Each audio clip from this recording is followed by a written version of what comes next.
Welcome to a new video. In this video, we will take a look at logarithmic equations. Equations involving logarithmic functions are called, of course, logarithmic equations. Here, the function is defined as f of x is logarithm of x in base 2 times logarithm of x in base 4. And if this result is 2, then what is the product of the roots that satisfies the equation? So, firstly, we need to find the roots, okay? And then we will solve the question by just multiplying those roots to get the answer. So in such questions, okay, all the time try to make the terms same. So here we have logarithm of x in base 2. Here we have logarithm of x in base 4. So that 4, we need to make it as 2. How? In the next step. So f of x is logarithm of x in base 2 times logarithm of x. 4 can be written as 2 square, right? So this is gonna be 2, and that 2, which is the power of the base, we're coming to in front of the logarithm is a denominator. So just in the next step, let me write it. Logarithm of x in base 2 times 1 divided by 2 times logarithm of x in base 2, which is 2. So this is what we have. And we can put this, okay, in front of the whole expression. So we have 1 divided by 2 times logarithm of x in base 2 times logarithm of x in base 2, and this is 2. I need to get rid of this part. I just multiplied both sides by 2, okay? Why? Because I want to get rid of this 2. And once we do it, we have just this and this left over. They are multiplied, and as you can realize, these are same values. So I can write the left side as logarithm of x in base 2 square, right? This is square because these values are same. And the right side is 4. And if you take the square root of both sides, okay, to get rid of this square, and the left side becomes logarithm of x in base 2. Okay, the right side is what? The right side can be negative 2 or positive 2. Why? Because if you take the square of negative 2, okay, negative 2 square, this is 4. If you take the square of, this is square, is equal to, if you take the square of 2, and still we're going to have 4. That means there are two options. So either we have negative 2 or we have positive 2. If we have negative 2, then logarithm of x in base 2 is negative 2. And what we were doing, just send this to the right. So x is 2 to the power of negative 2. 2 to the power of negative 2, which is 1 divided by 4, guys. And this is the first case. The second case is logarithm of x in base 2 can be positive 2. And in this case, x is just send 2 to the right. So it's going to be 2 square. And now x is 2 square is 4. So from the second case, we have 4. From the first case, we have 1 divided by 4. So these are the roots, and we are asked to find the multiplication of those roots. Just let me write it here.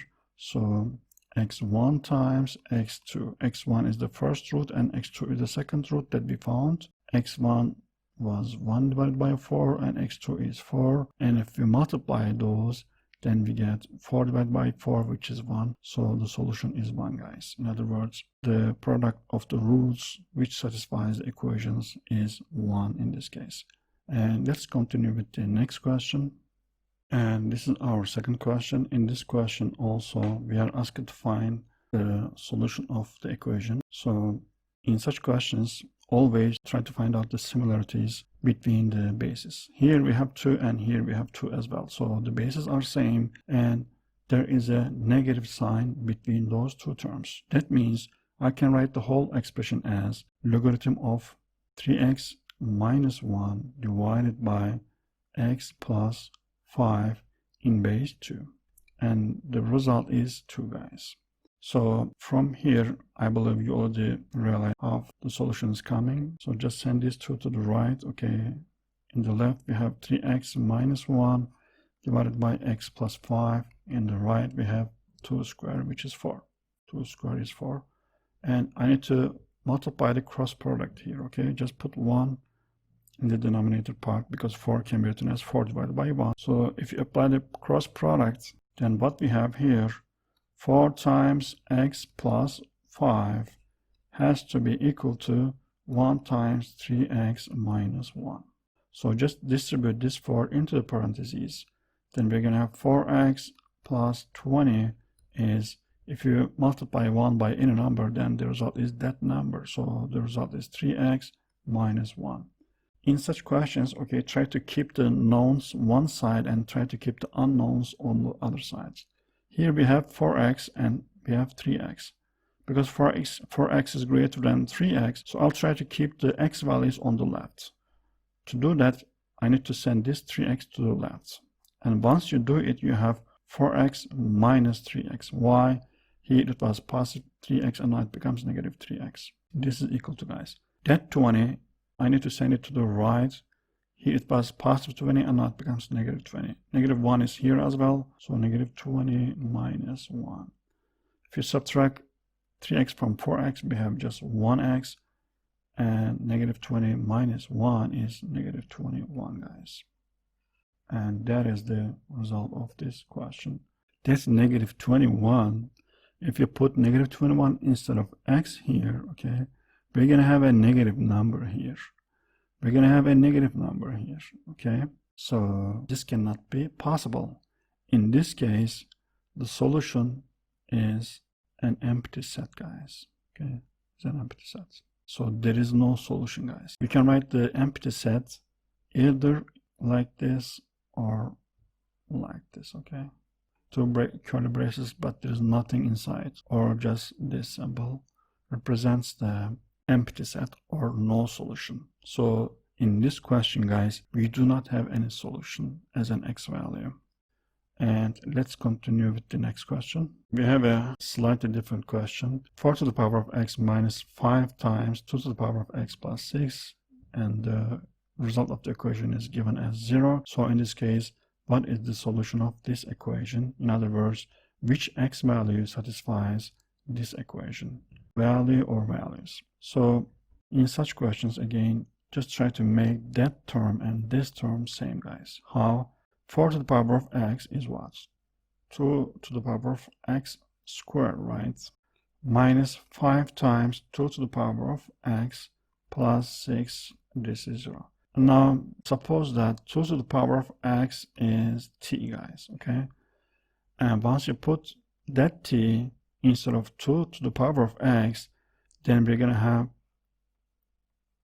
t squared minus 5 times t plus 6 is 0. And now this is a quadratic equation, and now I can easily solve this equation. So how we were solving this equation, if you remember, I solved such questions in my previous videos. It is about, again, quadratic equations, and we didn't learn that subject. I will make a separate video about the quadratic equations as well. So if you factor that 6, for example, negative 3 times negative 2, guys.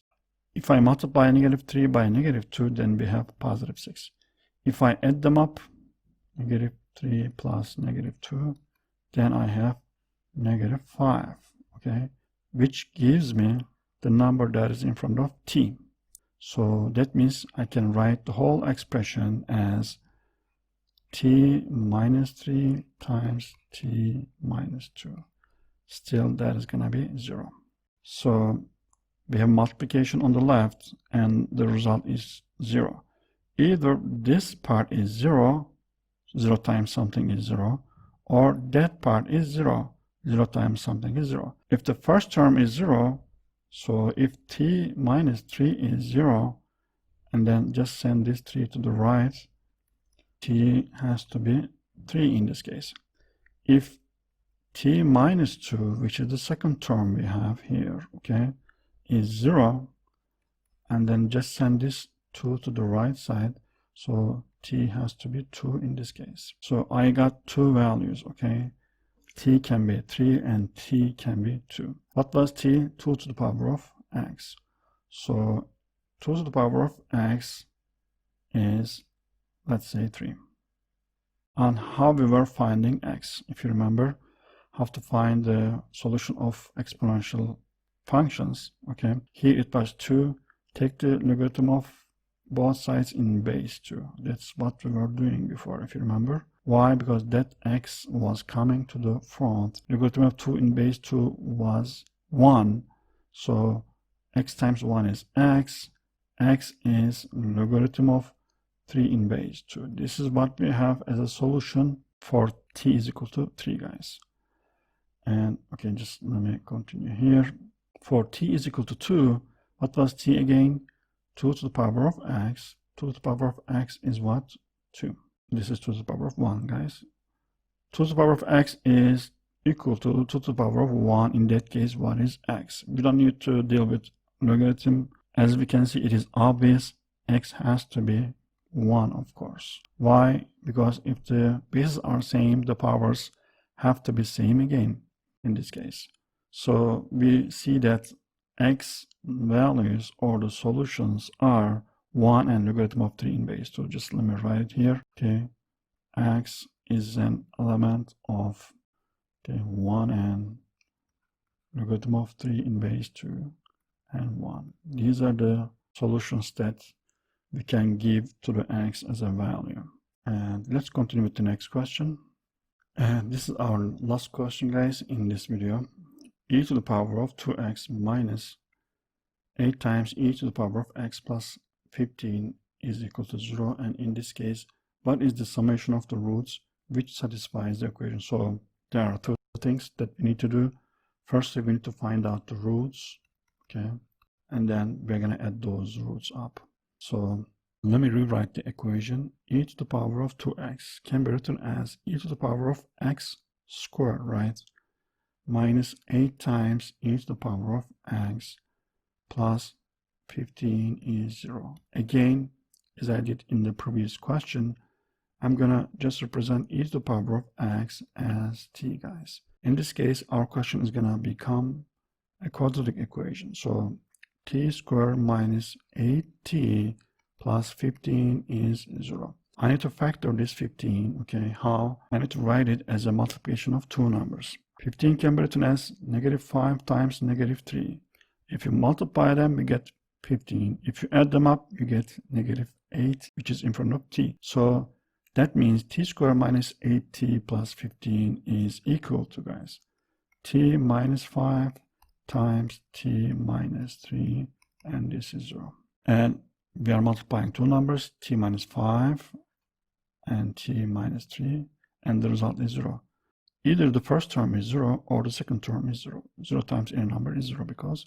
So if t minus 5, which is the first term, is 0, just send this 5 to the right.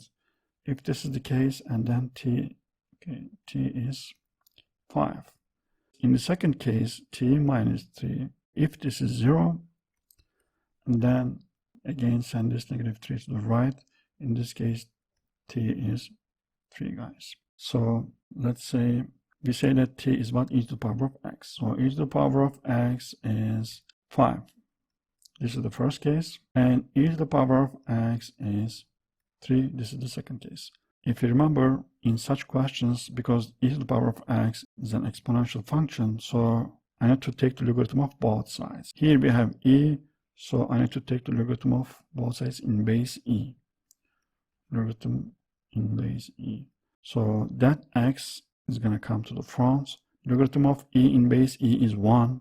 So the left side is x.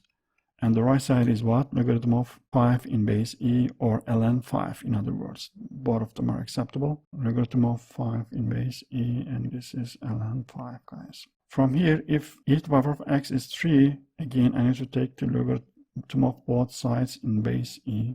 Again, that x is going to come to the front. Logarithm of e in base e is 1, and 1 times x is 1. So x is logarithm of 3 in base e, which is ln 3, guys. Okay, we found the roots, which are ln 5 and ln 3, but we are asked to find the summation of those two roots. Okay, logarithm of 5 in base e, or ln 5, doesn't matter, plus logarithm of 3 in base e. We need to find this value, the summation. Bases are same, that means we can multiply 5 and 3 because there is a positive sign between those two terms. So this is going to be equal to, guys, logarithm of in base e 3 times 5, which is 15. And that is ln 15 as well. So either the result is ln 15 or the result is logarithm of 15 in base e. To master this topic, you need to make all the times practices and practices. They say practice makes perfect. In mathematics, that is exactly true, guys. Although some teachers say practice makes automatic, but in math, it really works. So always try to solve some other logarithmic equations as well to master the topic exactly. And I hope you like it, and thank you for watching, and hopefully see you in the upcoming videos.